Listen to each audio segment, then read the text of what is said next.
जय हिंद साथियों आप सभी का स्वागत है इस फिजिक्स की क्लास में। तो साथियों हम पढ़ रहे हैं फिजिक्स फाउंडेशन, जो कि सभी कॉम्पिटिटिव एग्ज़ाम के लिए उपयोगी है। तो साथियों इससे पहले हमने पढ़ा है पहली यूनिट को, जिसमें पढ़ा था यूनिट एंड डायमेंशन, मात्रक और विमा। तो वो अपने कंप्लीट हो चुका है। आज हमको दूसरी यूनिट देखना है। दूसरी चैप्टर का नाम है, उसका नाम है मोशन, बोले तो गति। मोशन बोले तो गति। अब गति मोशन किसे कहते हैं, सबसे पहले तो देखते हैं मोशन किसे कहते हैं। तो जब भी हम गति देखते हैं, पढ़ते हैं, तो गति दो वस्तुओं के सापेक्ष देखी जाती है। दो वस्तुओं के सापेक्ष कैसे देखी जाएगी? जैसे साथियों यहाँ पर एक क्या है, यानी कि पेड़ खड़ा है। यहाँ पर एक पेड़ है, मान के चलिए एक पेड़ है। अब यहाँ पर क्या है, एक व्यक्ति है। यहाँ पर एक क्या है, व्यक्ति है। तो जो व्यक्ति है और जो पेड़ है ना, तो इन दोनों के सापेक्ष गति को देखा जाएगा कि वो गति कर रहा है, मोशन में है या नहीं है। या तो पेड़ चले, तो आप बोलेंगे कैसी बात कर रहे हैं, पेड़ तो चल ही नहीं सकता है। तो हाँ, तो पेड़ नहीं चल सकता तो पेड़ तो स्थिर हो गया। अब जब जो व्यक्ति रुका है या खड़ा है, चल नहीं रहा है, तो इसको अपन कैसे बताएंगे? तो इसको अपन बताएंगे जब वो खड़ा है तो ये पेड़ और ये क्या है, अपन को एक दिशा में इनकी सही से दिख रहे हैं। ये दोनों क्या है, इनकी दिशा है वो चेंज नहीं हो रही है। अपन बात करते हैं इसकी स्थिति परिवर्तन नहीं हो रही है। तो अब बात करते हैं ये क्या होगा जब ये जो बच्चा है ना, तो इनकी जब ये बच्चा है यहाँ से क्या होगा, चलने लगेगा। जब ये बच्चा यहाँ से चलेगा, जब ये बच्चा यहाँ से चलेगा तो क्या कहेंगे अपन कि यहाँ से इसकी जो गति में है, क्या साथियों, गति में है। जब ये स्थिर है तो अपन कहेंगे ये क्या है, इसकी बस्ती, यानी कि ये गति में नहीं है, बोले तो ये ब्रह्म अवस्था में है।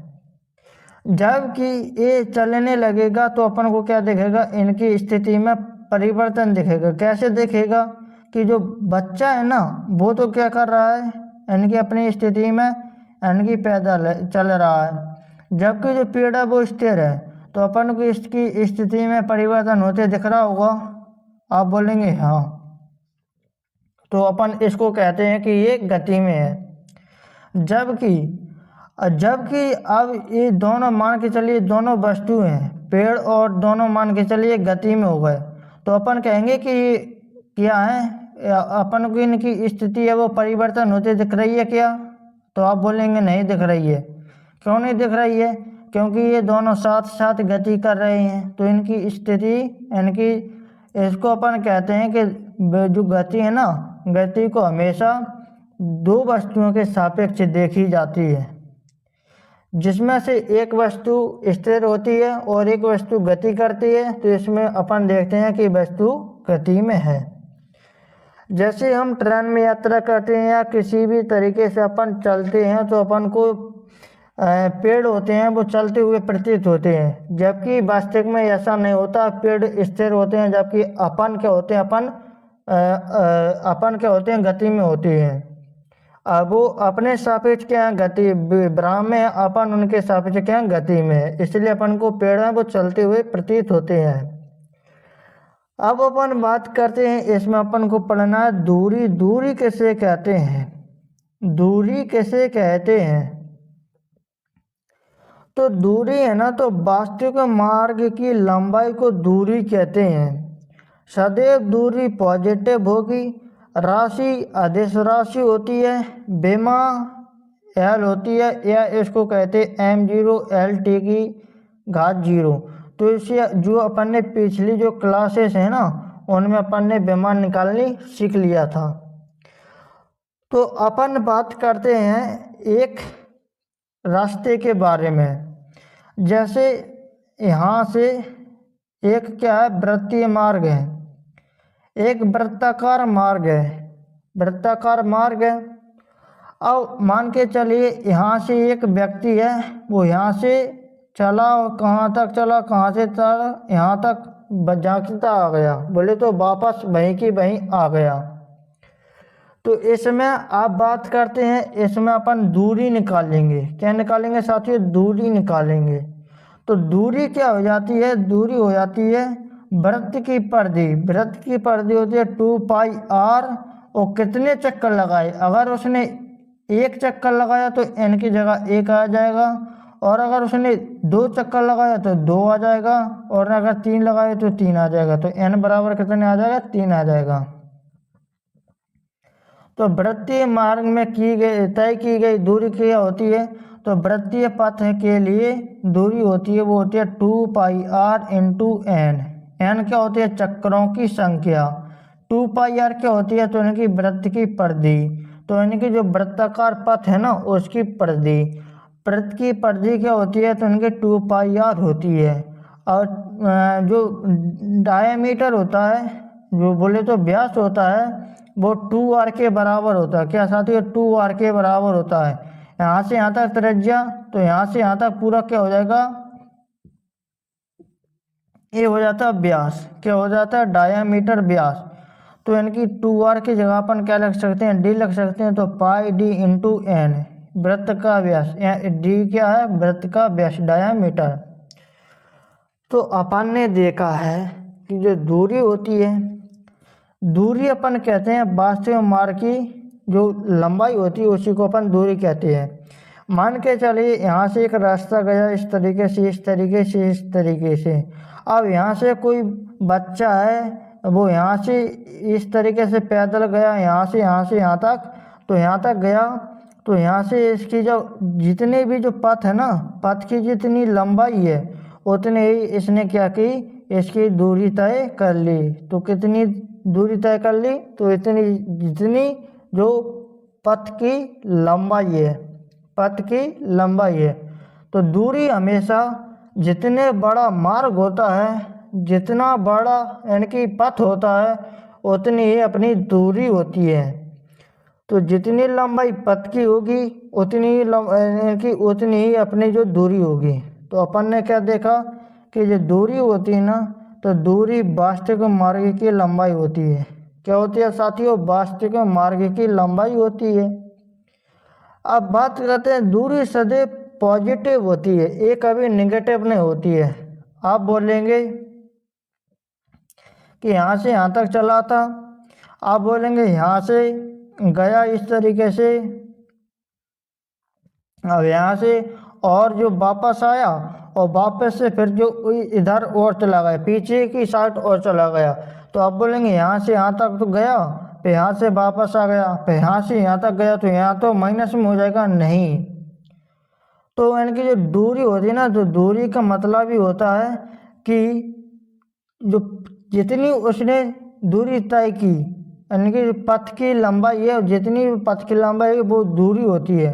तो यहाँ से यहाँ तक मान के चलिए कितना है? यहाँ से मान के चलिए इसमें होता है,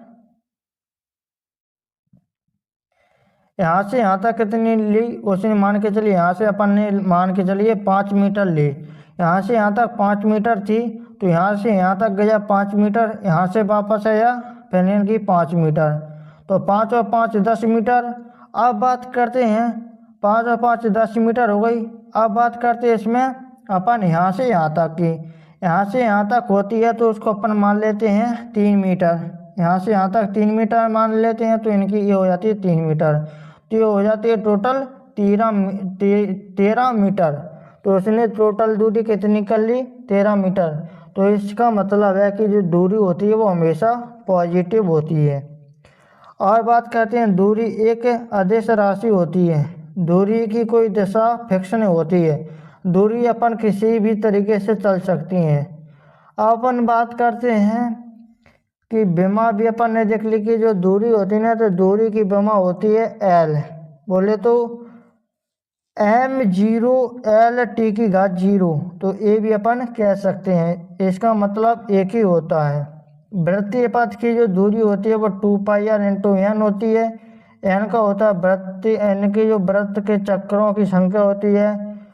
और इसको अपन और तोड़कर पढ़ेंगे तो π2r के बराबर क्या होता है, d बोले तो व्यास होता है, इसलिए πd/n भी अपन कह सकते हैं।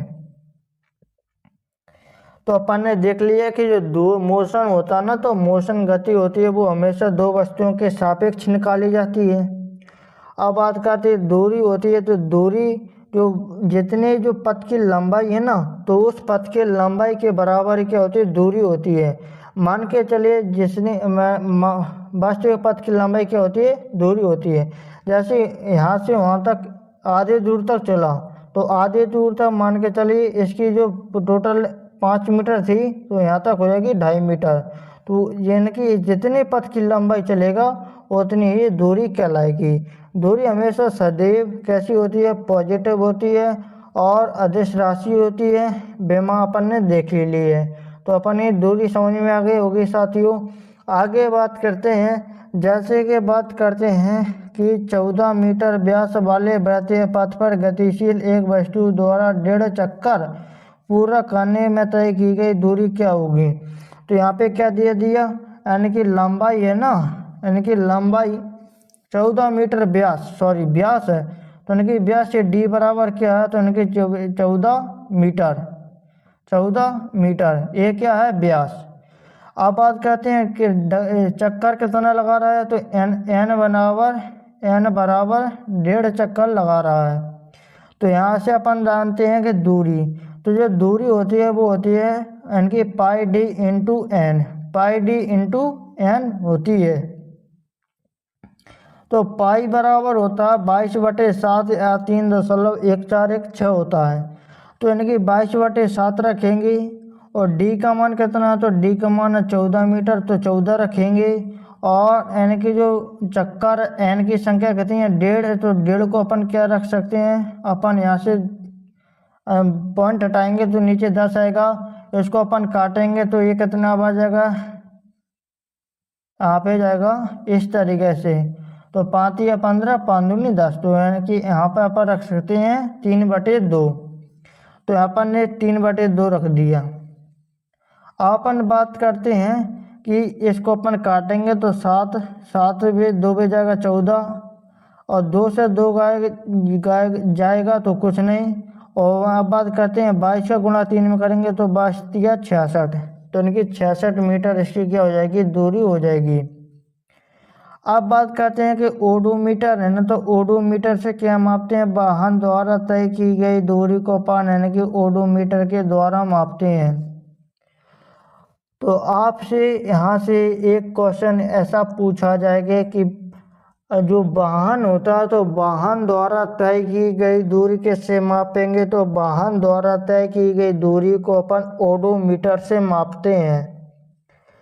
जबकि जो वाहन की जो स्पीड यानी कि चाल होती है वो किसके द्वारा मापते हैं, तो वाहन की चाल होती है वो स्पीडोमीटर के द्वारा मापते हैं।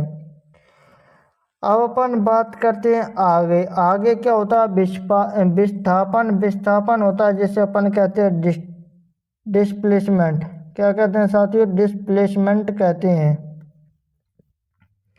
तो डिस्प्लेसमेंट क्या होता है, तो किसी वस्तु द्वारा तय की गई न्यूनतम दूरी यानी कि शॉर्टेस्ट डिस्टेंस बोले तो। अब बात करते हैं इसके बारे में देखते हैं। सबसे पहले अपन ने क्या देखी है, दूरी को देखा, तो अपन ने क्या देखा था कि इस तरीके से अपन ने एक पथ बनाया। जो पथ बनाया है उसको अपन यहाँ पर लेते हैं। अपन ने देखा था कि जो दूरी है वो यहाँ से चला था, वो यानी कि इस तरीके से 1 चक्कर लगाया, फिर 2 चक्कर लगाया, 3 चक्कर लगाया, तो जितने चक्कर लगाए उतनी ज़्यादा दूरी होगी। अब अपन बात करते हैं इसमें कि इसका व्यास क्या होगा। अब अपन बोलेंगे कि अपन को यहाँ से बोले तो यहाँ से यहाँ तक पहुँचना है। अब हम बोलेंगे कि एक तो अपन दूरी से जाएंगे, तो दूर ही जाएंगे तो अपन को क्या होगा, ज़्यादा अपन को यानी कि लंबाई चलना पड़ेगा। जबकि अपन यहाँ से अपन अगर शॉर्ट फॉर्म में कहेंगे अपने कम से कम दूर यानी कि कम से कम दूरी तय करना हो और अपन को यहाँ तक पहुँचना है, तो अपन क्या कहेंगे कि यहाँ से सीधे चलेंगे। क्या चलेंगे? सीधे चलेंगे। तो यहाँ से सीधे चलेंगे तो इसमें क्या हो जाएगा कि इनकी अपनी यानी कि शॉर्ट डिस्टेंस बोले तो न्यूनतम दूरी हो जाएगी। तो न्यूनतम दूरी में अपन यहाँ से यहाँ तक पहुँचे, इसी को अपन कहते हैं विस्थापन कहते हैं। क्या साथियों? विस्थापन कहते हैं। तो यहाँ पे अपन को एक एग्जाम्पल ये भी दिया है कि यहाँ से इस तरीके से यहाँ तक क्या, यहाँ से यहाँ तक चला, फिर यहाँ से यहाँ तक चला।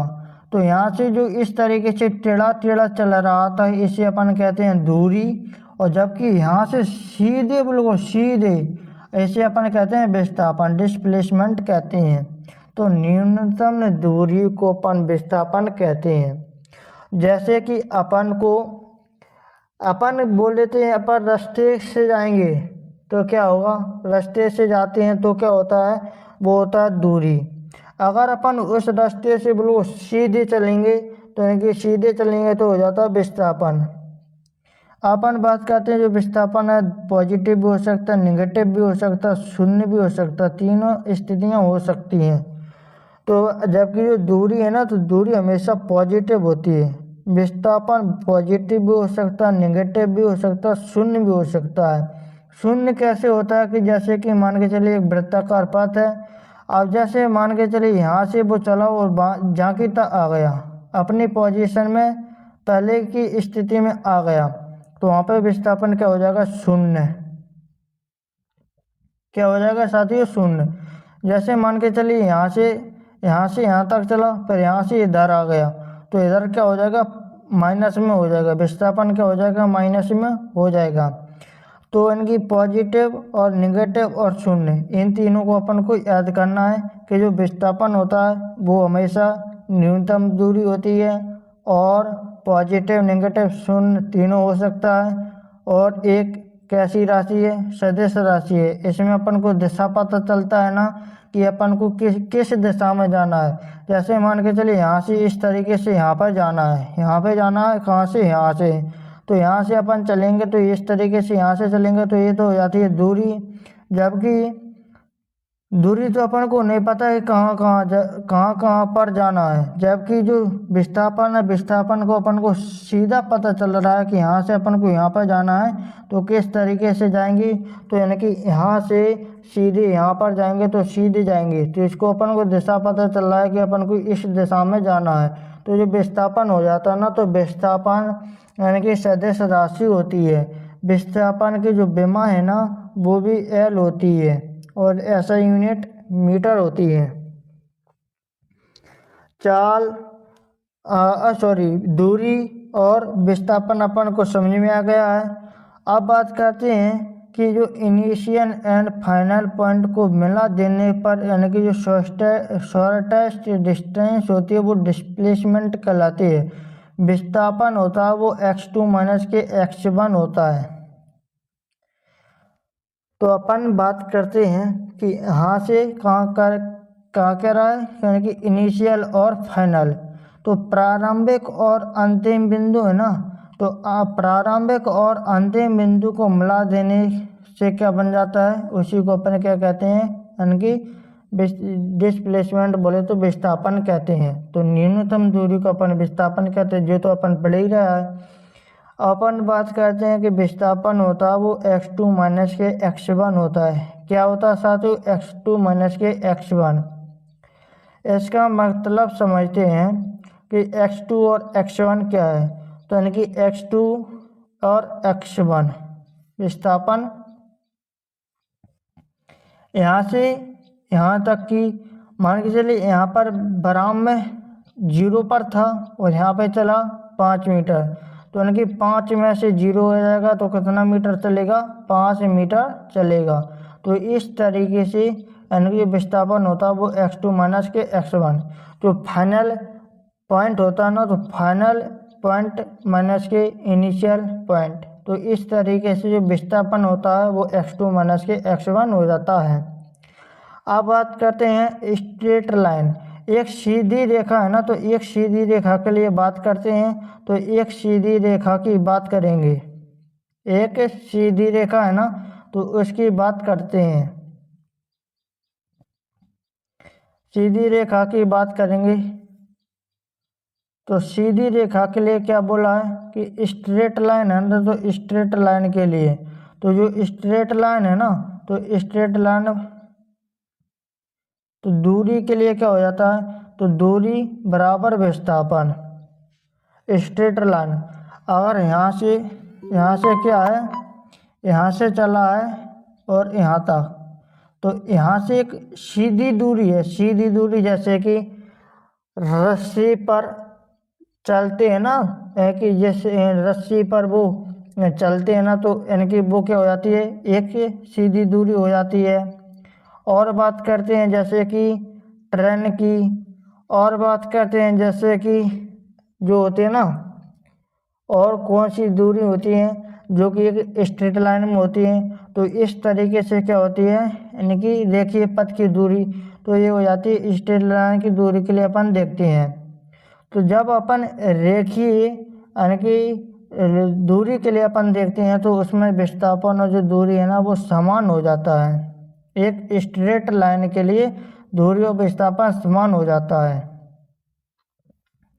यहाँ से अपन चलेंगे कि अपन को यहाँ से यहाँ तक पहुँचना है, तो दूरी भी वही होगी और विस्थापन भी वही होगा।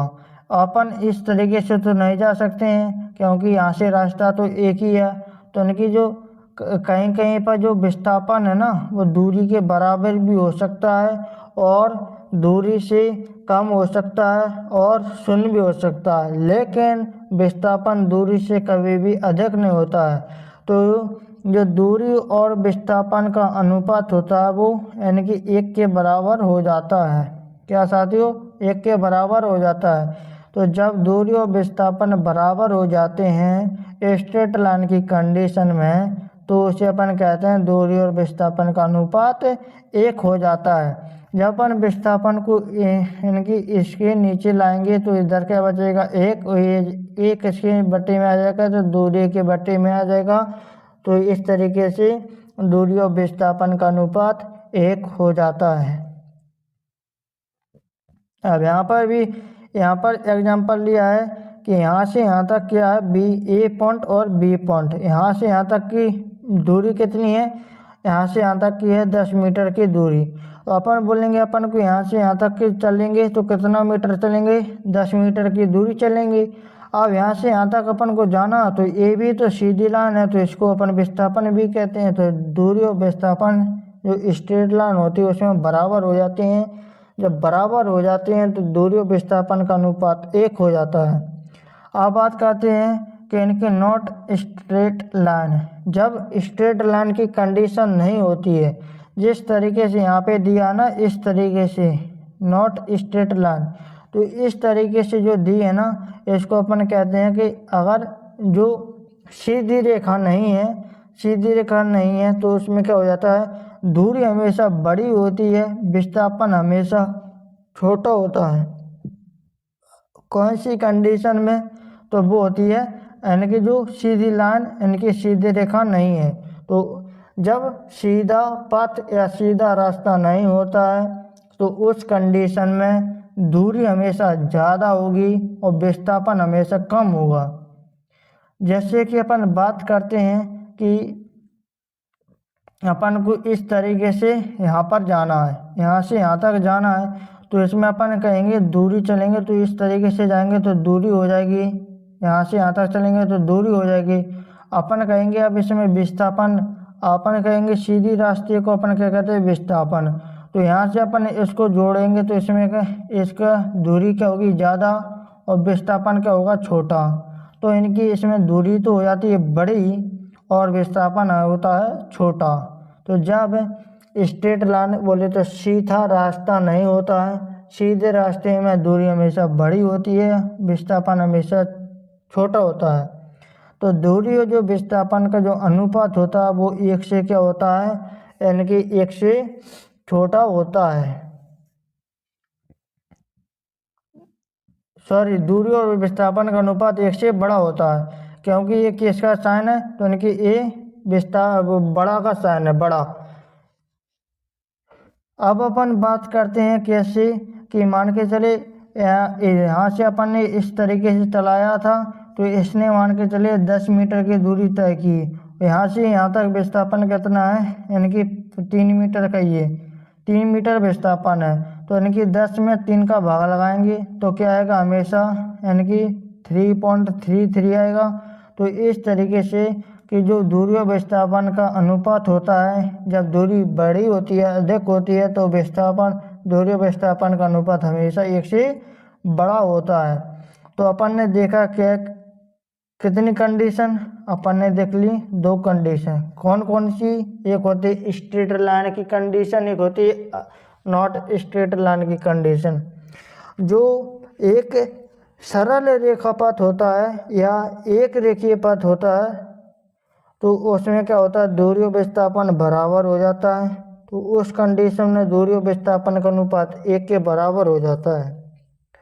और अगर बात करें, अगर पथ एक सीधा रास्ता नहीं है, रेखीय रास्ता नहीं है, टेढ़ा मेढ़ा है, तो उसमें उस कंडीशन में दूरी हमेशा बड़ी होगी, विस्थापन हमेशा छोटा होगा।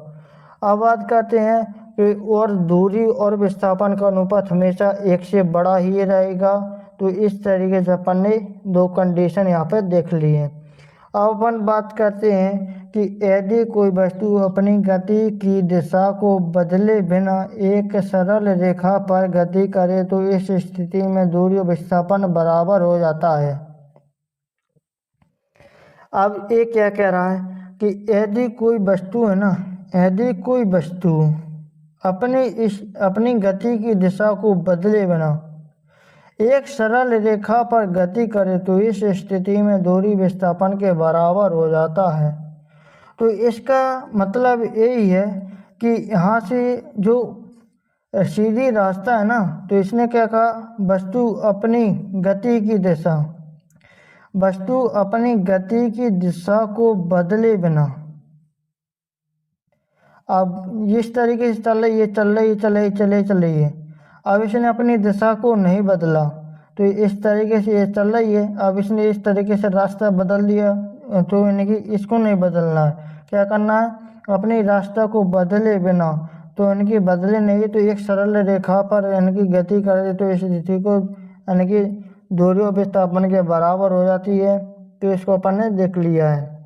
यदि कोई वस्तु गति करते हुए पुनः अपने प्रारंभिक बिंदु पर पहुंच जाती है, तो इनकी इस स्थिति में वस्तु का विस्थापन शून्य हो जाता है, लेकिन तय की गई दूरी का मान शून्य नहीं होता है। तो अपन ने देखा है कि जो दूरी है ना, तो दूरी कभी भी शून्य नहीं हो सकती, और दूरी कभी भी ऋणात्मक नहीं हो सकती, और दूरी हमेशा पॉजिटिव होती है। दूरी एक अदिश राशि है, जबकि विस्थापन की बात करें, विस्थापन सदिश राशि है। विस्थापन शून्य भी हो सकता है, धनात्मक भी हो सकता है, ऋणात्मक भी हो सकता है।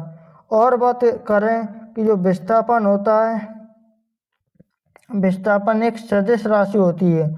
और बात करें कि विस्थापन होता है, विस्थापन एक क्या होता है, न्यूनतम दूरी को अपन विस्थापन कहते हैं। यहाँ तक साथियों अपन ने समझ लिया है।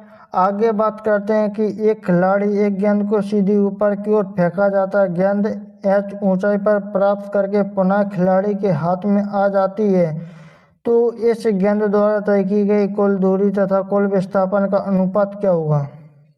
क्या किया, h अनुपात है, क्या h ऊंचाई है, h ऊंचाई है। यहाँ से क्या किया, एक फुटबॉल है, यहाँ से फेंकी, उसकी हाइट कितनी है, h ऊंचाई तक जाती है, यहाँ से यहाँ तक जाती है, उसकी ऊंचाई कितनी है, तो h ऊंचाई है।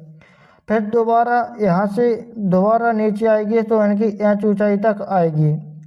तो यहाँ से यहाँ तक कितनी हो जाती है, 2h। तो क्या हो जाती है, यहाँ से जाएगी फिर आएगी, तो यानी कि दूरी कितनी हो जाती है, 2h हो जाती है। जबकि विस्थापन क्या हो जाता है, विस्थापन हो जाता है शून्य, क्योंकि यहाँ से जाएगी फिर यहाँ पे वापस आ जाएगी, तो यहाँ पे क्या हो जाएगा, विस्थापन शून्य हो जाएगा। तो इसमें क्या देखा है कि यानी कि कुल दूरी क्या हो जाएगी h + h = 2h, और कुल विस्थापन क्या हो जाएगा 0, क्योंकि अपनी प्रारंभिक स्थिति में आ गई है बॉल, तो उसमें विस्थापन क्या हो जाएगा 0। तो कुल दूरी अपन में कुल विस्थापन, इसमें पूछा है कि कुल दूरी तथा कुल विस्थापन का अनुपात, तो अनुपात क्या हो जाएगा 2h अपन में 0 से भाग लगाएंगे तो क्या आ जाएगा अनंत इन्फिनिटिव आ जाएगा।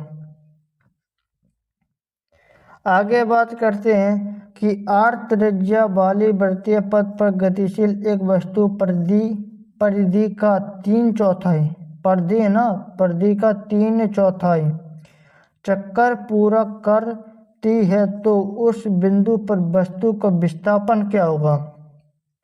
वस्तु का विस्थापन क्या होगा, अब यहाँ पर अपन समझते हैं। जैसे मान के चलिए क्या होती है, यहाँ से अपन ने क्या की एक पूरा वृत्त है। अब इस वृत्त का क्या है, यहाँ से आधा लेंगे तो त्रिज्या होती है। तो अपन ने पढ़ा है कि जो वृत्त होती है वृत्त की त्रिज्या कहीं से भी लीजिए समान ही होती है। तो इस तरीके से त्रिज्या क्या होती है समान होती है। अब अपन बात करते हैं कि इसमें क्या होता है कि इसके 3/4 चक्कर पूरा करती है। यहाँ से 4 1 2 3 4 खंड है, तो इनकी अगर प्रत्येक खंड को बांटेंगे तो 1/4 1/4 1/4 1/4 आएगा। अपन बात करते हैं यहाँ से 3/4, तो यानी कि 3 चक्कर यहाँ से, यानी कि इसने क्या किए, यानी कि 3 खंड यानी कि चक्कर को पूरा किया। अब अपन बात करते हैं कि तो उस वस्तु का विस्थापन क्या होगा। अब विस्थापन निकालेंगे। अब यहाँ से यहाँ तक तो क्या हो गई इसकी दूरी, यहाँ से यहाँ तक हो गई इसकी दूरी। अब इसका विस्थापन निकालेंगे यहाँ से इस बिंदु का, तो यहाँ से सीधी रेखा को अपन क्या कहते हैं विस्थापन कहते हैं। इस तरीके से न्यूनतम दूरी को अपन विस्थापन कहते हैं। तो विस्थापन यहाँ से यहाँ तक देख लिया। अब यहाँ से अपन ने देखा कि इसकी त्रिज्या r होती है, इसकी त्रिज्या r होती है, क्या साथियों r होती है और इसकी r। तो इस तरीके से विस्थापन ए भी, इसका जो सूत्र होता है वो होता है √r² + के r² a² + के b²। अपन बात करते हैं a का मान r² + के b का मान r²। तो r² + के 2r² हो जाता है। जब अपन √2r² को बाहर करेंगे तो जो r² है ना वो बाहर आएगा, तो अकेला बचेगा r, और रूट यानी कि 2 बचेगा, तो यानी कि √2r। तो इस तरीके से इसका आंसर हो जाएगा √2r।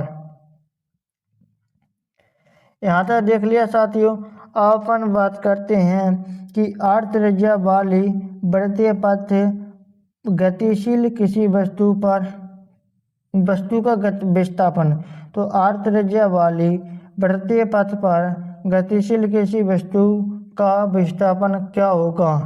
तो इसमें बात करते हैं, इसका विस्थापन 1/4 चक्कर के लिए 2r √2r, आधा चक्कर के लिए 2r व्यास के बराबर, 3/4 चक्कर के लिए √2r, और पूर्ण चक्कर के लिए 0।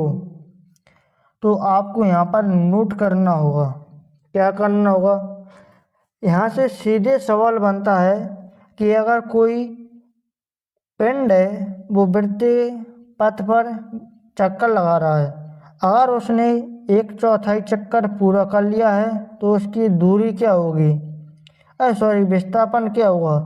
तो उसका विस्थापन हो जाएगा √2r। और बात करें अगर उसने आधा चक्कर पूरा किया है तो उसका जो विस्थापन हो जाता है 2r के बराबर हो जाता है। 2r होता है तो व्यास होता है 2r के बराबर, त्रिज्या के 2 बराबर। अब बात करते हैं अगर बोले कि 3/4 चक्कर पूरा कर लेता है तो इसका अभी आंसर क्या हो जाएगा 1/4 या 3/4, बात बराबर, तो √2r। अब बात करते हैं कि पूर्ण चक्कर के लिए क्या हो जाता है, तो पूर्ण चक्कर के लिए जो विस्थापन हो जाता है वो शून्य हो जाता है। तो यहाँ से 4 अपन को इनकी क्वेश्चन है वो याद करनी है।